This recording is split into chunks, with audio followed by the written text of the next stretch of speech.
Today, we'll continue our tutorial on the Betopper 240 DMX console and its advanced functions. We'll cover chase programming and how to delete a saved chase.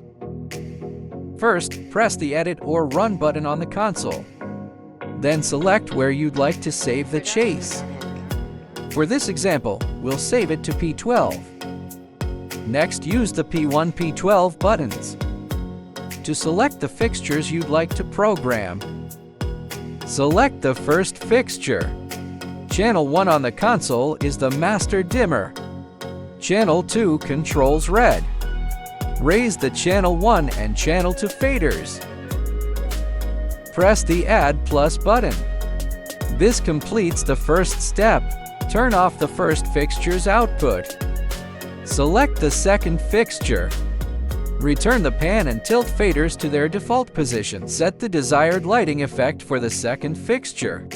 Then press Add Plus again. Repeat the same process until all 6 fixtures are lit.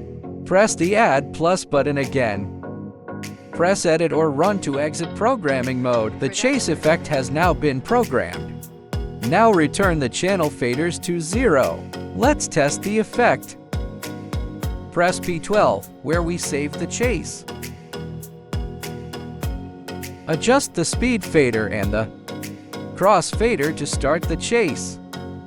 Move the speed fader lower to slow down the chase.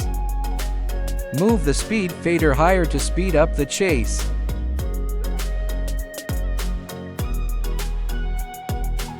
First, locate the chase you'd like to delete. As you can see, P1 currently contains a saved chase. Now press Edit or Run to stop the chase and enter programming mode. Select P1, the chase we'd like to delete. Then press the Delete button. 2 asterisks will appear on the console display. This means the chase has been deleted successfully.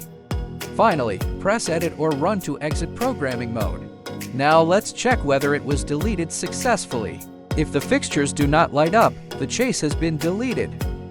That covers chase programming and chase deletion on the Betopper 240 console.